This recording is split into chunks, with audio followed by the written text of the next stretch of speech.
तो ज्ञानी संतों ने कहा कि प्रश्न ठीक है कि सृष्टि कौन चला रहा है, लेकिन इसके बाद प्रश्न यह उठता है कि यदि कोई संपूर्ण सृष्टि चला रहा है तो इसका मतलब वह शक्तिशाली होगा, ताकतवर होगा, वो जो चाहे वो कर सकता है। तो जब पूछा हमसे कि सृष्टि कौन चला रहा है, कोई तो होगा, मैंने कहा सृष्टि अनादि है, इसे कोई नहीं चलाता, ये ऑटोमेटिक है, स्वाभाविक है, चल रहा है। उसने कहा ये कैसे संभव है, इस सृष्टि को खुदा चला रहा है। मैंने कहा तो खुदा अगर संपूर्ण सृष्टि को चला रहा है तो सारी सृष्टि को तो एक रूप होना चाहिए, एक रस होना चाहिए। खुदा अगर इतना शक्तिशाली है कि पूरी सृष्टि को चला सकता है तो पूरी सृष्टि में कहीं कोई विरोधाभास नहीं होना चाहिए। उनकी इच्छा के बिना कोई काम हो सकता है क्या? उस व्यक्ति ने कहा नहीं, वो तो सर्वज्ञ हैं, सर्वशक्तिमान हैं, उनकी इच्छा के बिना तो कुछ भी नहीं हो सकता। तो मैंने कहा कि जितने भी अधर्म हो रहे हैं, पाप हो रहे हैं, मंदिर मस्जिद टूट रहे हैं, हिंसाएं हो रही है, व्यभिचार हो रहे हैं, क्या इसमें खुदा की इच्छा शामिल है? तब वो कहता है नहीं, ये कैसे होगा, खुदा तो अच्छा ही चाहेंगे। मैंने कहा फिर ये बुरा किसकी इच्छा से हो रहा है? अगर संपूर्ण सृष्टि का मालिक खुदा है तो इस सृष्टि में गलती किसकी इच्छा से हो रहा है? तब उन्होंने कहा कि यह तो शैतान की इच्छा से हो रहा है। तो मैंने कहा इसका अर्थ ये हुआ कि खुदा से भी ज्यादा शक्तिशाली शैतान है। तो फिर खुदा के पीछे क्यों भागते हो, शैतान की पूजा करो, शायद बात बन जाए। फिर ये भगवान के पीछे, खुदा के पीछे जाने की जरूरत क्या है? फिर तो अच्छा हो कि हम शैतान को ही बंदगी कर लें कि भैया क्षमा करना। और यदि शैतान इतना भी शक्तिशाली हो गया कि तुम्हारे खुदा का नहीं सुन रहा तो हमारा आपका सुनेगा क्या?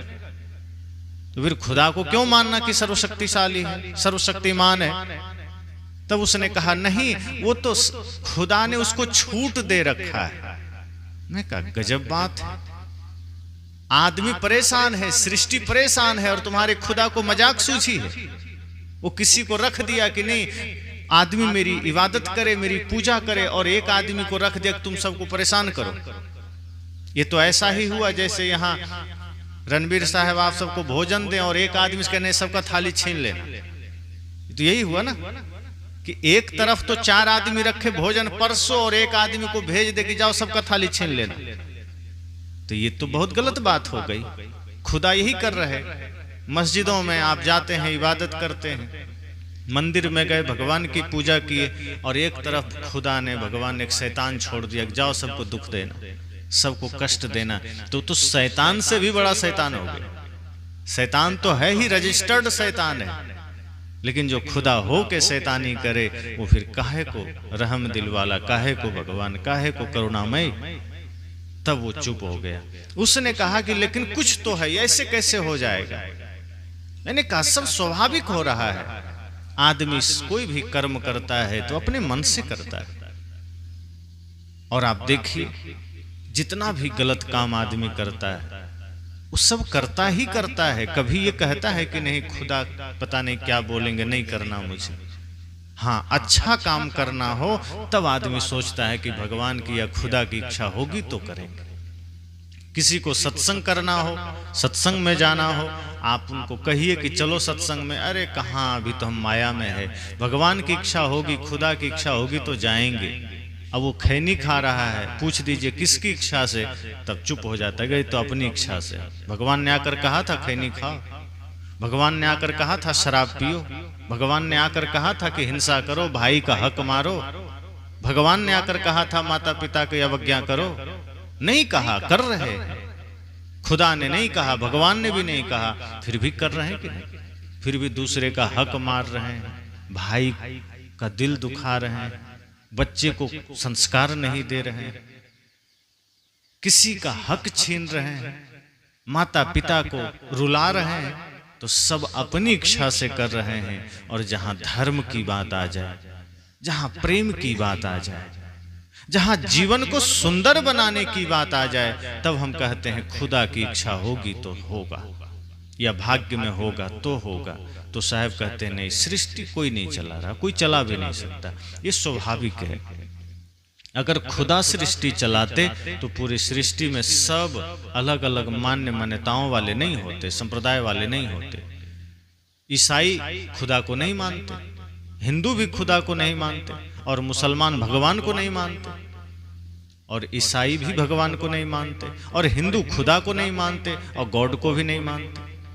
तो कोई किसी का नहीं मानता, तो इसका मतलब ये क्या है कि इस पूरी सृष्टि में 3 भगवान हैं, मुसलमानों का अलग, हिंदुओं का अलग, ईसाइयों का अलग। फिर तो चुनाव भी होता होगा कि जहां एक ही जगह में 3 व्यक्ति खड़ा हो जाए, प्रत्याशी खड़ा हो जाए, तो चुनाव होगा कि कौन जीतेगा। तो चुनाव में किसकी जीत होगी? ईसाइयों की जीत हो जाएगी, जनसंख्या उसी की ज्यादा है। और दूसरे नंबर पर कौन रहेगा? खुदा वाले, क्योंकि दूसरे नंबर पर उनकी जनसंख्या ज्यादा है, तीसरे में हिंदुओं की है। तो क्या ये मान ले कि जिसकी जनसंख्या ज्यादा है उसके भगवान ने दुनिया बनाई? और अगर मान लो ईसाइयों के भगवान ने दुनिया बनाई, फिर छेड़ रहे, सही रखो, जैसे था वैसे ही कर दो। नहीं, ठीक था पहले, ऐसे में व्यवधान होता है। जो था वैसे रहने दीजिए, प्लेन उलेन नहीं, जैसा था। इसमें तारतम्यता बिगड़ जाती है ना। तो मैंने कहा कि ईसाइयों का भगवान अलग है, खुदा मुसलमानों का अलग है, हिंदुओं का अलग है। और जनसंख्या के आधार पर देखें तो ईसाइयों की जनसंख्या सबसे ज्यादा है, उसके बाद मुसलमानों की जनसंख्या है, उसके बाद हिंदुओं की है।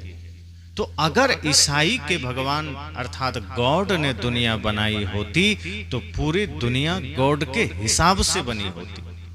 फिर कोई भी अपनी मर्जी से मंदिर नहीं बना सकता था, फिर कोई भी अपनी मर्जी से मस्जिद नहीं बना सकता था, फिर कोई भी अपनी मर्जी से अपनी मान्यताओं को नहीं चला सकता था। लेकिन ईसाई अपनी मान्यता चला रहे हैं, कोई भगवान उसे नहीं रोकता। मुसलमान अपनी मान्यता चला रहा है, कोई गॉड उसे नहीं रोकता। हिंदू अपनी मान्यता चला रहे हैं, कोई खुदा नहीं रोकता। अयोध्या में बाबरी मस्जिद ढा दिया गया, कोई खुदा नहीं आया कि इसको बचा लें, कि मंदिर क्यों बने। या फिर पहले मंदिर ढा दिया गया तो भगवान नहीं आए कि चलो हम बाबर को रोक दें। पहले मंदिर था, मंदिर ढा दिया उन लोगों ने, मुसलमानों ने, तो मस्जिद बना दिया, तो भगवान ने रोका नहीं। और अब नरेंद्र मोदी जी के कार्यकाल में मस्जिद को ढा दिया कोर्ट के निर्णय के द्वारा, तो कोई खुदा नहीं आए कि काहे ढा दिया। अगर कोई होते ऊपर तो वो आके रोकते कि क्यों ढाते हो, क्यों तोड़ते हो, हम लोग एक ही हैं। जैसे जमीन में कार्यकर्ता लड़ते हैं, ऊपर नेता सब एक ही होते हैं। कोई शादी विवाह पार्टी हुआ, सब एक साथ बैठ के खाता पीता है। लेकिन नेता लोग तो जानता है कि जब तक ये लोग लड़ रहे हैं तभी तक हम जीत रहे हैं। अगर ये लोग एक हो जाएं तो फिर अच्छे को चुन देंगे, हमको थोड़े चुनेंगे। लेकिन भगवान तो नेता की तरह नहीं है, खुदा भी वैसा नहीं होंगे, वो तो समझदार होंगे। अगर तीनों के अलग अलग भगवान होते, आपस में बैठते, तो यही कहते कि सब हम ही हैं, कोई अंतर नहीं है। खुदा भी हम हैं, राम भी हम हैं, कृष्ण भी हम हैं, गॉड भी हम हैं। क्यों सब लड़ते हो? क्यों मंदिर के नाम पे खून बहाते हो? क्यों मस्जिद के नाम पर लड़ते हो? ये मंदिर मस्जिद के झगड़े तुम्हारे जीवन में इतनी ज्यादा दर्द पैदा कर दिया, इतना ज्यादा पीड़ा पैदा कर दिया, इतना विघटन मनुष्यता का कर दिया कि वो मंदिर मंदिर न रहा, मस्जिद मस्जिद न रहा। जैसे कि बूचड़खाना हो गया, जैसे बूचड़खाने में जानवर काटे जाते हैं, इसी तरह ये मंदिर मस्जिदों के कार्यकाल में इन मंदिर मस्जिद के चक्कर में इंसान काटे चले जाते हैं। मंदिर तो वह सत्य में है, मस्जिद तो वह सत्य में है जो इंसानियत को जगा दे। और ऐसा मंदिर बनाओ, ऐसा मस्जिद बनाओ जिसमें ईंट इंसानियत की हो, चूना चरित्र का हो, सीमेंट सत्य का हो, जिसके हृदय में सत्य, इंसानियत, चरित्र जागृत हो जाएगा। उससे बड़ा कोई मंदिर नहीं, उससे बड़ा कोई मस्जिद नहीं। इसलिए तो संतों ने कहा मंदिर तोड़ो मस्जिद तोड़ो तो कुछ नहीं मुजायका है, पर ये दिल किसी का ना तोड़ो, ये घर खास खुदा का है। मंदिर तोड़ो कोई हर्ज नहीं, मस्जिद भी तोड़ दो कोई हर्ज नहीं, और ऐसे मंदिर मस्जिद तोड़ ही देने चाहिए जो दूसरों के बीच झगड़ा लगा दे। ऐसे मंदिरों का कोई काम नहीं, ऐसे मस्जिदों का कोई काम नहीं जो व्यक्ति को बांटे, जो समाज को बांटे, जो राष्ट्र को बांटे, जो सबको एक सूत्र में बांधे। ऐसा मंदिर अगर बने तो ठीक है, वरना ऐसे मंदिर जो बांटने का काम करे, जो व्यक्ति को विघटन के मार्ग पर ले जाए, ऐसे मंदिर मस्जिद की कोई जरूरत नहीं। तो मंदिर तोड़ो मस्जिद तोड़ो तो कुछ नहीं मुझाएगा, कोई हर्ज नहीं, कोई समस्या नहीं। लेकिन मंदिर के चक्कर में हम लाखों लोगों के दिल तोड़ते चले जाते हैं, दूसरों को दुख देते चले जाते हैं। हम कभी सोचते ही नहीं कि हमारे वचन से किसी को दुख हुआ तो हम क्षमा मांग लें, कि हमारे वचन से किसी को पीड़ा हुई तो हम क्षमा मांग लें। संतों ने कहा है कि अगर आपके वाणी से किसी को दुख हुआ तो ये पाप है। अगर आपके वचन से, आपके आचरण से, आपके कर्म से किसी के जीवन में कोई विघटन आया, किसी को दुख तकलीफ हुई, तो समझना ये अपराध है, ये ना हो। आप सोचिए कि ये ना हो। लेकिन आदमी आज चालाक हो गया।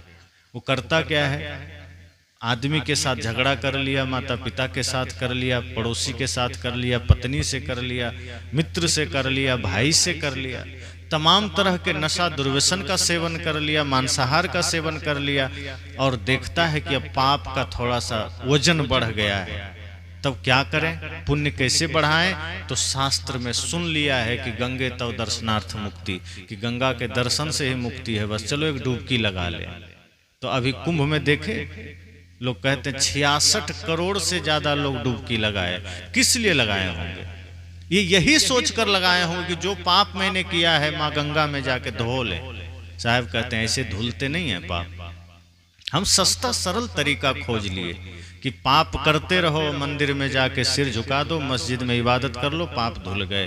गंगा में जाके या जमजम में जाके सिर झुका दो, थोड़ा सा चमन कर लो, पाप धुल गए। साहब कहते इतना सरल तरीका है, फिर तो ये धर्मशास्त्र बेकार में है, आग लगा दो। फिर गीता झूठी हो गई, रामायण झूठा हो गया, उपनिषद झूठे हो गए। उसमें फिर जो मनोविकारों से मुक्ति का मार्ग है वो तो व्यर्थ है। फिर कृष्ण गीता में कहते हैं कि मनोविकारों से मुक्त हो जाओ, क्रोध से मुक्त हो जाओ, ईर्ष्या से, भय से, राग से मुक्त हो जाओ। फिर तो झूठी बात हो गई, कुछ करने की जरूरत नहीं। कृष्ण भी लिख देते कि कुछ नहीं करना, जितना पाप करना है करो, गंगा में डुबकी लगा देना, सब पाप मुक्त हो जाएगा, सीधे मुक्ति पा जाओगे। फिर तो राम जी भी कह देते कि कुछ नहीं करना, बस 1 लाख बार मेरा नाम ले लेना, सब पाप खत्म। पर राम जी ने क्या कहा, निर्मल मन जन सो मोहि पावा, मोहि कपट छल छिद्र न भावा। जिसका मन निर्मल है वही मुझे प्रिय है, वही मुझे भाएगा। अगर गंगा में डुबकी लगाने से पाप मिट सकता था तो राम जी ये कहते कि जो गंगा में डुबकी लगावा सो ही मुझे भावा। लेकिन ऐसा नहीं कहा उन्होंने, जो मंदिर जाए वही मुझे भाए, ऐसा नहीं कहा उन्होंने। किसी शास्त्र में नहीं लिखा है कि तुम पाप करो और डुबकी लगाओ धुल जाएगा। तो कल्पना ये हुई कि सृष्टि भगवान चला रहे हैं, भगवान की इच्छा से सब हो रहा है, लेकिन आदमी पाप भी कर रहा है, आदमी अधर्म कर रहा है।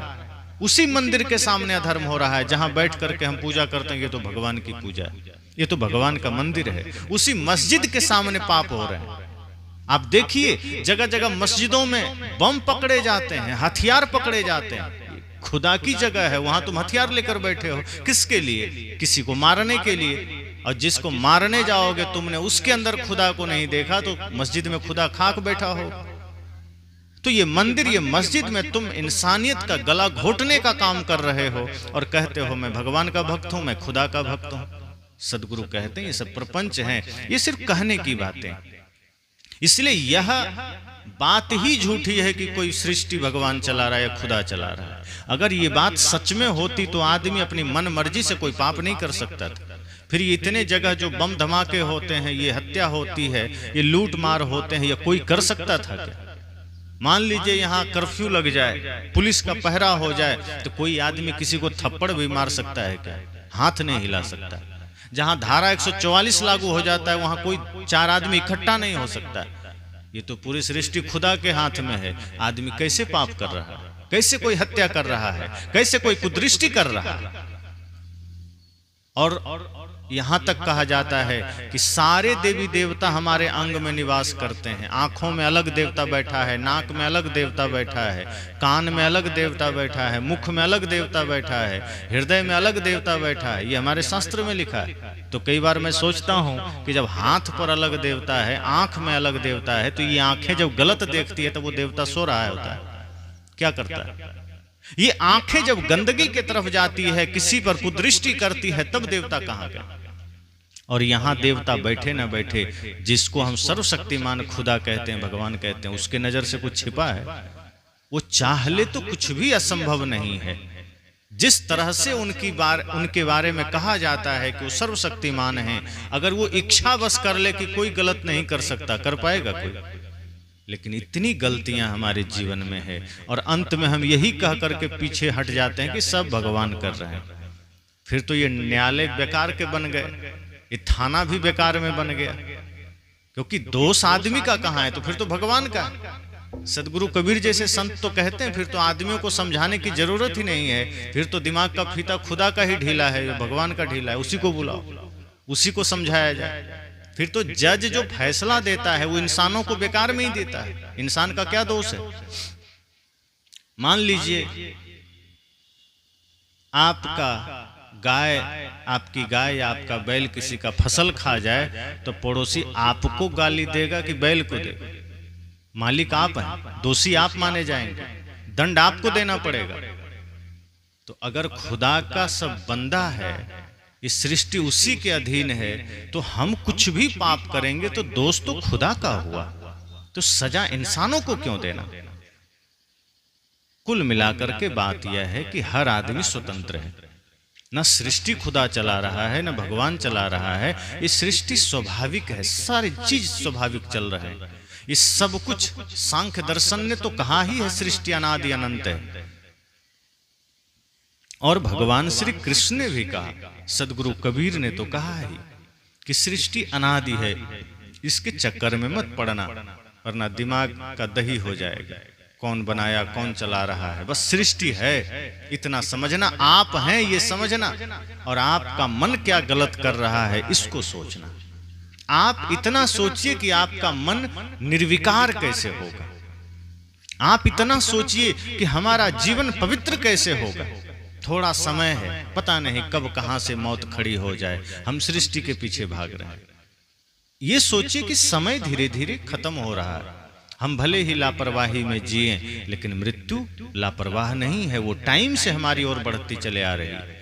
जिस दिन हमारा समय होगा, मृत्यु कहेगी चल तेरा समय पूरा हो गया, तब कोई बहाना काम नहीं आएगा।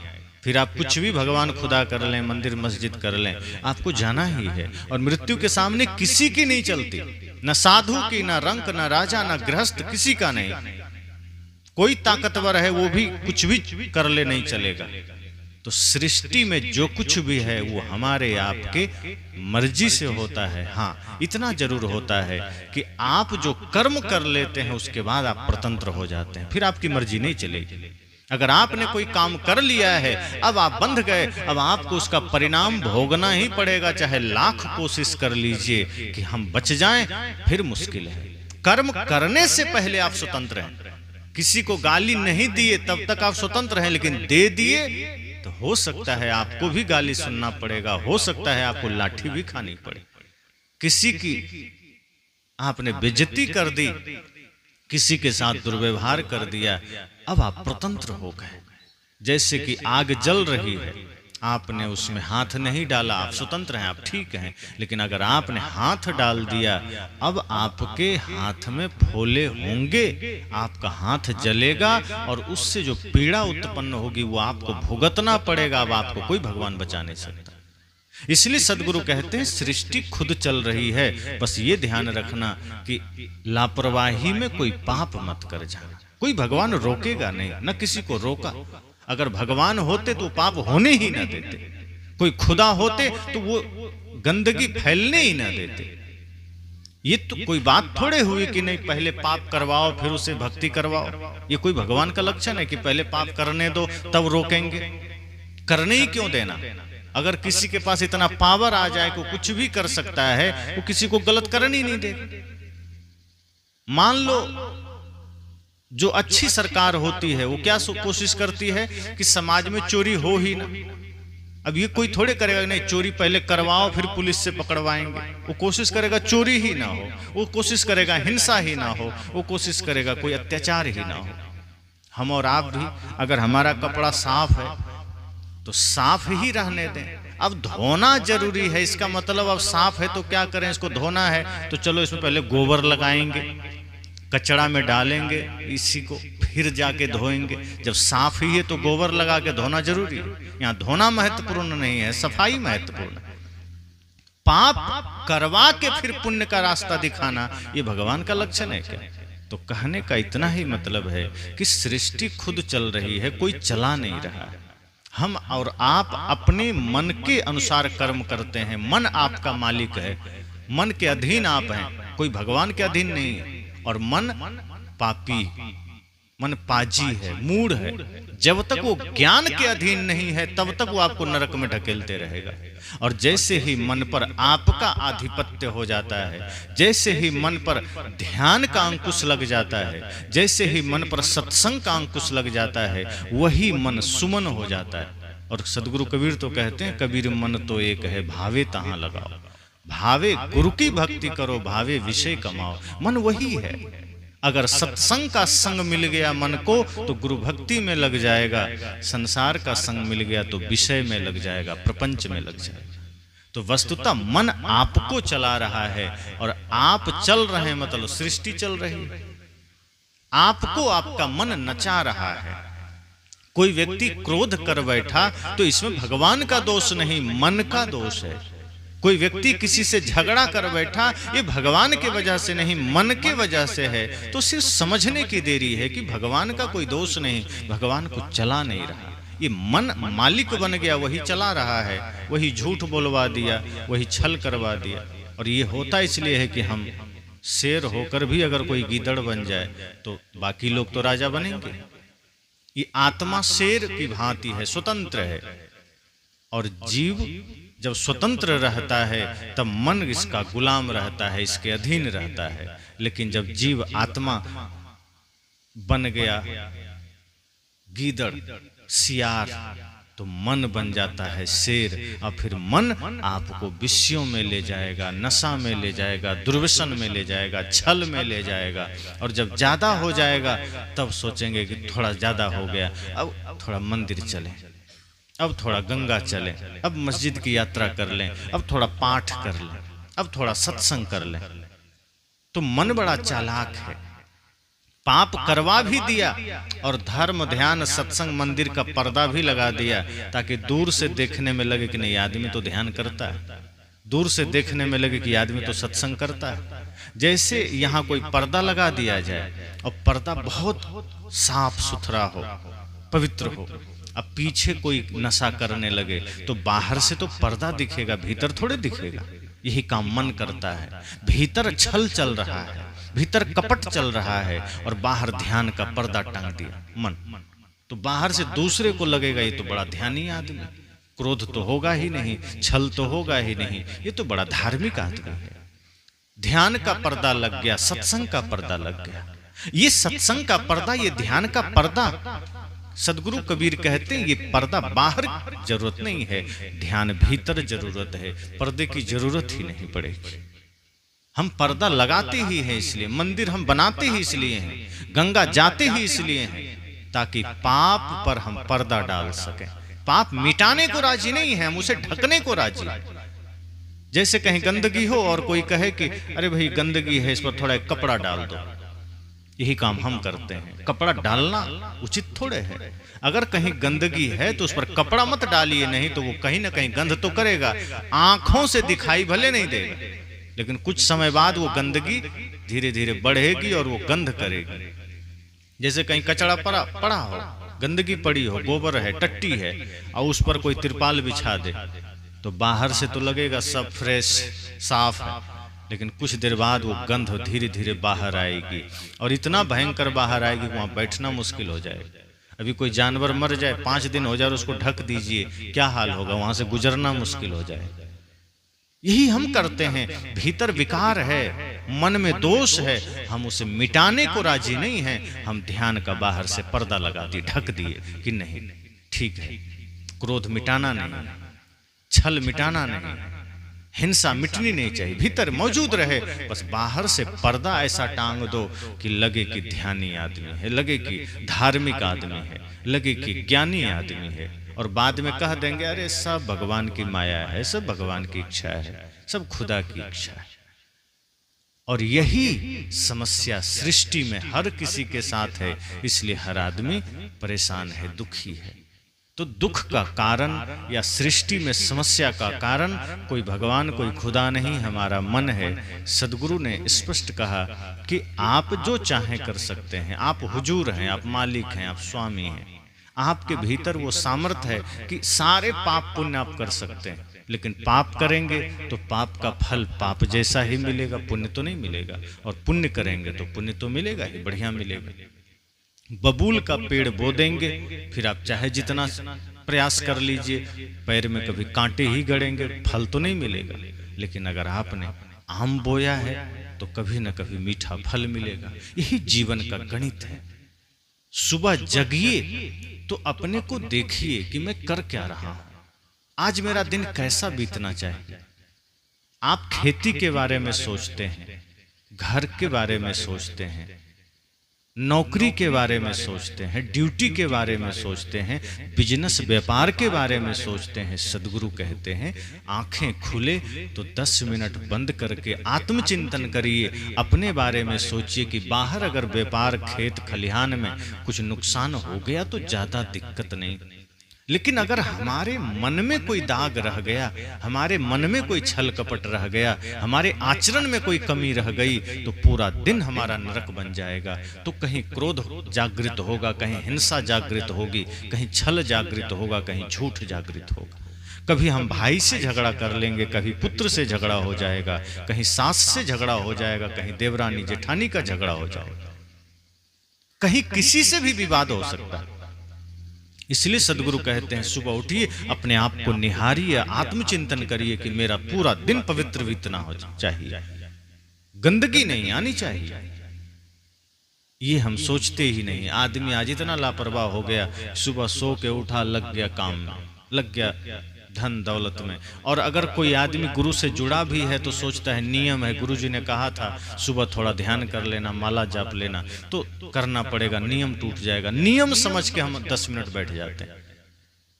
ध्यान को, सत्संग को नियम मत बनाना, उसको जीवन बनाना। जब नियम बन जाएगा तो वो चीज आपसे अलग हो जाएगी। नियम कभी भी आत्मा का स्वरूप नहीं हो सकता। ध्यान को आत्मस्थिति बना लीजिए। ध्यान तो ऐसा बनाइए अपने जीवन में कि वो नियम से भी ऊपर आपकी रहनी बन जाए। अलग से ध्यान न करना पड़े, बल्कि आप संसार का कोई काम भी करें तो ध्यान में ही करें, ध्यान वहां भी मौजूद रहे। हम नियम बना लेते हैं कि सुबह 10 मिनट कर लेंगे। बहुत लोग तो वो भी नहीं करते। मैं उन्हें धन्यवाद देता हूं, कम से कम 10 मिनट करते हैं। लेकिन सदगुरु कबीर ऐसे ध्यान को कम पसंद करते हैं। वे कहते हैं नहीं, ध्यान ऐसा करना जो सांसों में बस जाए। शब्द निरंतर मनुआ राता, मलिन वासना त्यागी, उठत बैठत कबो न छूटी, ऐसी तारी लागी। सदगुरु से किसी ने कहा कि ध्यान कितनी देर करें? साहब ने कहा कितनी देर मतलब? कहा मतलब 24 घंटा में कितना समय ध्यान करें? तो कहा कितना करना की इच्छा है? कहा किसी ने कहा 1 घंटा करो, किसी ने कहा 2 घंटा करो। साहब ने कहा मान लो 24 घंटा में तुम 1 घंटा ध्यान करोगे तो 23 घंटा तुम क्या करोगे? इसका मतलब है 23 घंटा तुम बिना ध्यान में रहोगे, बिना जागृति में रहोगे, बिना होश में रहोगे, और वही 23 घंटा तुम सारा पाप करोगे। तो क्या करें गुरु जी?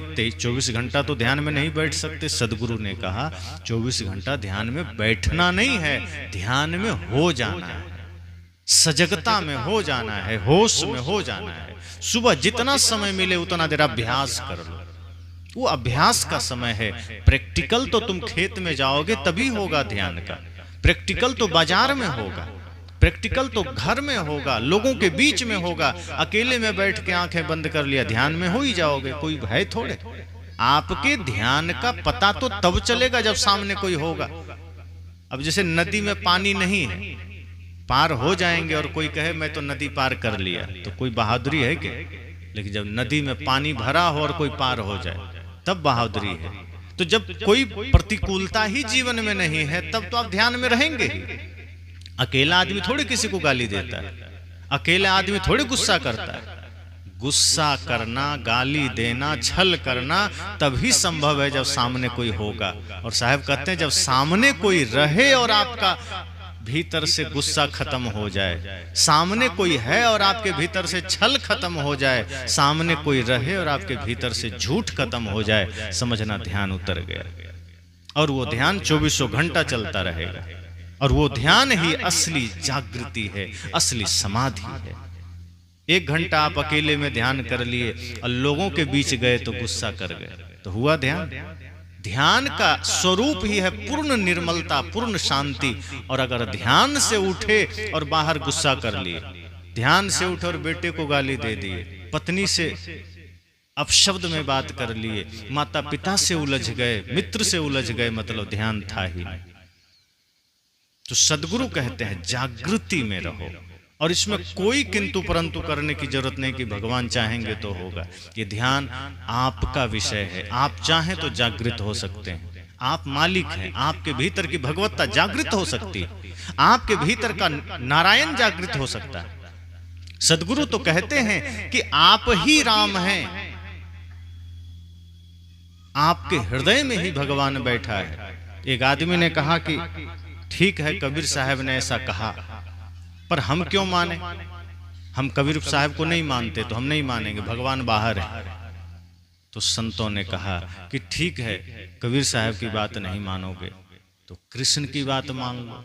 वो भी कहते हैं ईश्वर सर्वभूतानां हृदय से अर्जुन तिष्ठति, कि सभी भूत प्राणियों के हृदय में ईश्वर बैठा है, मान लो।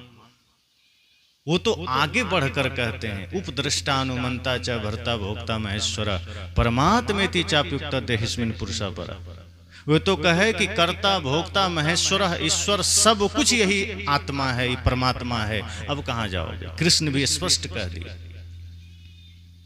तो वेद ने भी, उपनिषद ने भी, रामायण ने भी, गीता ने भी यही कहा कि आप स्वतंत्र हैं। कहने का मतलब यह है कि आप पर किसी खुदा ईश्वर का कोई आदेश नहीं चलता। अगर आप कुछ करते हैं उसका जिम्मेदार आप हैं, कोई भगवान जिम्मेदार नहीं है। और अगर आप जागृत हो गए तो आपके भीतर ही वो रामत्व जागृत हो जाएगा। आप होश में आ गए, आपके भीतर ही वो भगवत्ता जागृत हो जाएगी, वो सत्य जागृत हो जाएगा। इसलिए सदगुरु कहते हैं बाहर इस फेरे में मत रहना कि सृष्टि कोई चला रहा है और आप उसमें चल रहे हैं। नहीं, ये सृष्टि ऑटोमेटिक है, आपको आपका मन चला रहा है। मन को ईश्वर का नाम मत देना। ईश्वर इतना बदसूरत नहीं, इतना बेअकल नहीं जो कुछ भी कर दे। ये पाप, ये अत्याचार, ये आडंबर, ये झूठ, ये सब ईश्वर का काम नहीं है। कम से कम इतना तो ख्याल करो कि ईश्वर को इतना बदनाम मत करो कि सारे पाप ईश्वर करा रहे हैं। ये मन है सबका दोषी, और मन का शमन ध्यान से होगा। और ध्यान कालखंड में नहीं, 24 घंटे सतत।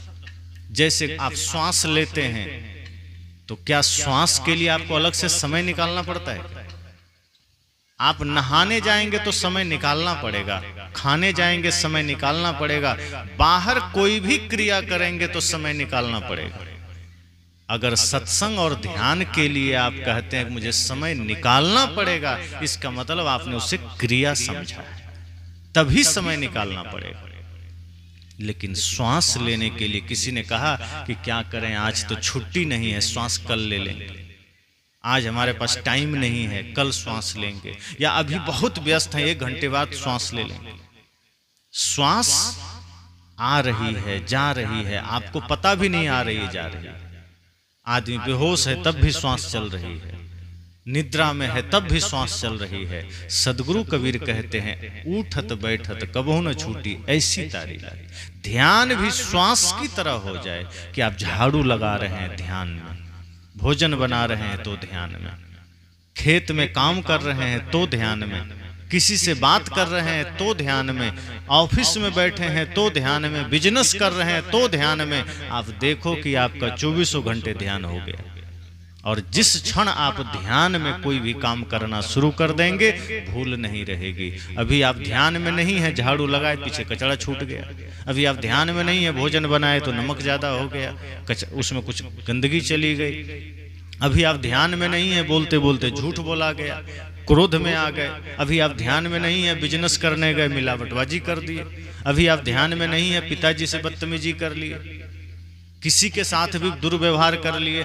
जहां ध्यान में आ जाएंगे तो ध्यान का प्रकाश आपको निर्मल कर देता है। फिर समस्त सृष्टि में आपको परमात्मा का दर्शन हो जाएगा, फिर किसी से कोई दुर्व्यवहार नहीं होगा। तो सदगुरु कहते हैं ये मन आपको चला रहा है, और ये मन ही समझो सृष्टि को चला रहा है। इसीलिए सृष्टि इतनी बदसूरत हो गई, वरना खूबसूरत होती। तो सृष्टि को कुछ नहीं कर सकते आप, मन को ठीक कर सकते हैं। और जब मन ठीक होगा, सृष्टि ठीक हो जाएगी।